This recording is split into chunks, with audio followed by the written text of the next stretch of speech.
स्थिति वहां पर बनी हुई है, बता रहे हैं हमारे सहयोगी अनूप हमारे साथ इस वक्त बने हुए हैं। अनूप, मैं देख रही हूँ कि आपके पीछे भी यहाँ पर लबालब पानी एकदम भरा हुआ है, आपकी मौजूदगी अभी कहाँ है?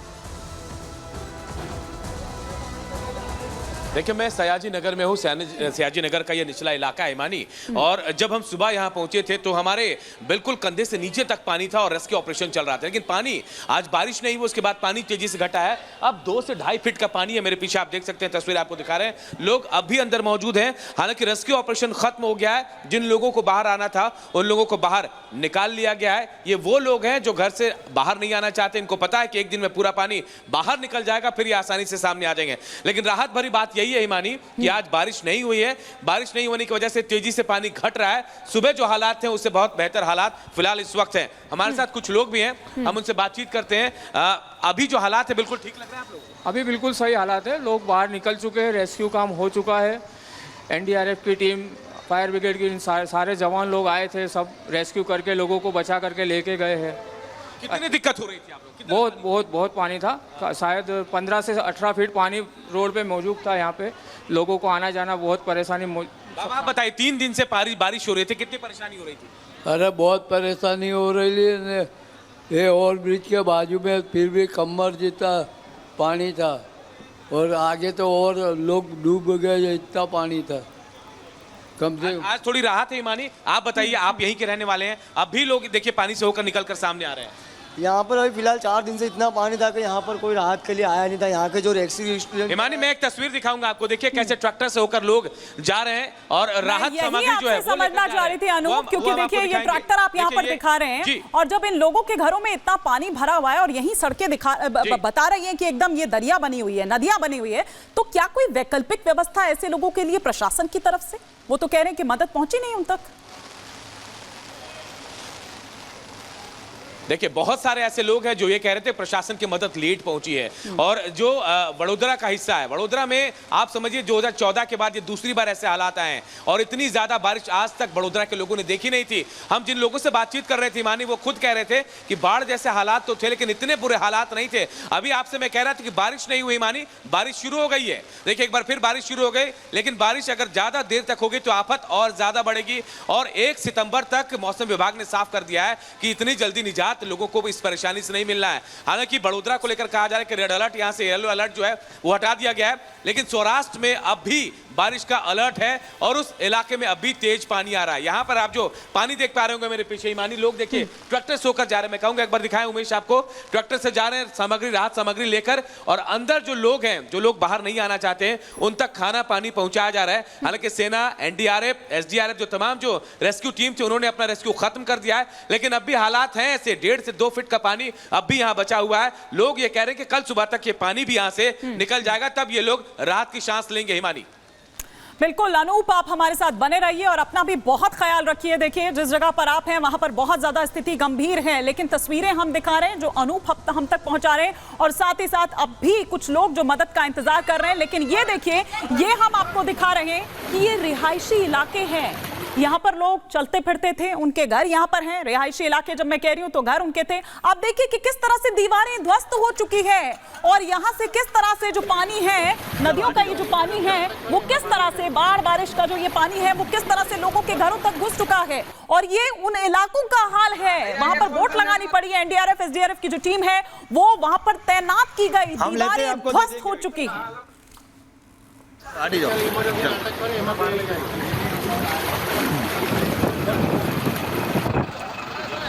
तो किस तरह का हाल रिहायशी इलाकों में बना हुआ है, लोगों का जीवन जो है वो किस तरह से अस्त व्यस्त हो चुका है, ये हम यहाँ पर आपको दिखा रहे हैं। लेकिन अभी भी अगले 1 हफ्ते तक ये राहत मिलती नजर नहीं आ रही है, बल्कि आप ये देखिए कि मौसम विभाग की ओर से जो रेड अलर्ट है वो जारी किया गया है। ऐसे 14 जिले हैं जो रेड अलर्ट जिनके लिए जारी किया गया है, 22 जिले ऐसे हैं जिसके लिए ऑरेंज अलर्ट जारी किया गया है। लेकिन लेकिन ये हम आपको दिखा रहे हैं कि नदियों ने किस तरह से बदल दी है वडोदरा की सूरत। वडोदरा में स्थिति बहुत ज्यादा गंभीर है। वडोदरा में विश्वामित्र जो नदी है वो खतरे के निशान को पार कर गई है। अब आप सोचिए, और शहर के कई इलाके में 4 से 5 फीट तक पानी भरा हुआ है। अभी जिस जगह से हमारे सहयोगी रिपोर्ट कर रहे थे अनूप, जिस जगह पर मौजूद हैं वो वडोदरा में ही है और वहां पर कुछ ऐसा ही हाल है। शहर के कई इलाके 4 से 5 फीट तक जो पानी है वो वहां पर बना हुआ है। लोग एक जगह से दूसरी जगह अगर वो जा रहे हैं तो बोट का सहारा उनको वहां पर लेना पड़ रहा है। नदी में आजवा डैम से पानी छोड़ने पर हालात और ज्यादा बिगड़ गए हैं। डैम ओवरफ्लो हो चुके हैं। उनका पानी भी जब वहां पर आ रहा है रिहायशी इलाकों में तो सोचिए क्या सूरत हाल वहां पर होगा। साल 2014 के बाद दूसरी बार है जब इस तरह के हालात बने हैं। तो ये स्थिति 2014 में बनी थी। फिर 2014 में शहर का 80% हिस्सा जो है, जिसकी ओर अनूप भी इशारा कर रहे थे, 80% जो हिस्सा है वो डूब गया था। इस बार की बाढ़ भी भयावह होती जा रही है और जिस तरह से मेट डिपार्टमेंट की तरफ से ये अलर्ट जारी किया गया है वो और ज्यादा डरा रहा है। 100 से अधिक जो हाउसिंग सोसाइटीज हैं वो पानी में डूबी हुई है। अभी जो तस्वीरें हमने आपको दिखाई थी वो उन्हीं हाउसिंग सोसाइटी में से एक सोसाइटी थी। वो इलाके थे जहां पर लोग रह रहे हैं, उनके आशियाने वहां पर हैं। वहां पर वो सैर सपाटा या फिर अपना वॉक करते हुए नजर आते थे, लेकिन अब वो वहां पर तैरते हुए, बोट का सहारा लेते हुए आगे बढ़ते नजर आ रहे हैं। 30,000 से ज्यादा लोग इस जल भराव से प्रभावित हुए हैं। तो एक बार फिर से वैसी ही स्थिति, 60 घंटों से बिजली पानी की भी अगर बात करें या दूध दवा को तरस रहे हैं लोग, क्योंकि जो पावर कट है वो वहां पर हो रहा है और इसीलिए स्थिति बहुत ज्यादा गंभीर होती जा रही है। लेकिन अगले एक हफ्ते में अगर और ज्यादा बरसात की बात यहां पर मेट डिपार्टमेंट की ओर से कही गई है तो फिर क्या स्थिति होगी ये देखने वाली यहां पर बात होगी। लेकिन इधर हम आपको दिखा रहे हैं कि क्यों ऐसा हो रहा है, क्या स्थिति है। अरब सागर में डीप डिप्रेशन, बारिश को लेकर मौसम विभाग का क्या अलर्ट है। इस डीप डिप्रेशन का अगले 72 घंटे बारिश का कहर जारी रहेगा। दक्षिण और उत्तर पूर्व गुजरात की बात करें तो रेड अलर्ट जारी किया गया है। गुजरात के आसपास बारिश के 3 सिस्टम बने हुए हैं, ये आईएमडी की ओर से कहा गया है। अरब सागर में बना है बारिश का डीप डिप्रेशन। ये दबाव और अरब सागर से कच्छ की खाड़ी की ओर ये बढ़ेगा।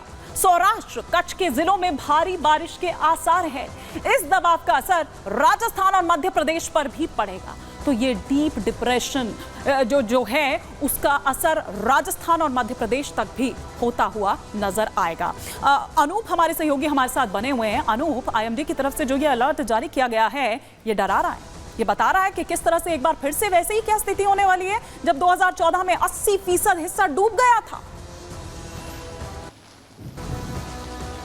बिल्कुल, और वो डर जो है वो आम लोगों के चेहरे पर भी था। हिमानी, जब हम लोगों से बातचीत कर रहे थे, छतों पर खड़े थे, इंतजार कर रहे थे मदद का, सेना मदद लेकर पहुंची थी हमारे जरिए और उनको राहत पैकेट भी बांटे गया। जिस डर का आप बात जिक्र कर रहे हैं वो डर सौराष्ट्र के लिए है, क्योंकि वडोदरा में कहा गया कि ऑरेंज अलर्ट जो था उसे हटा लिया गया है। यानी अब जो खतरा है येलो अलर्ट, ऑरेंज अलर्ट जिसका जिक्र आप कर रहे हैं, सौराष्ट्र के लिए है। और कहा यह जा रहा है कि जामनगर, पोरबंदर, द्वारका जो इलाके हैं, इन इलाकों में भारी बारिश की संभावना जताई जा रही है।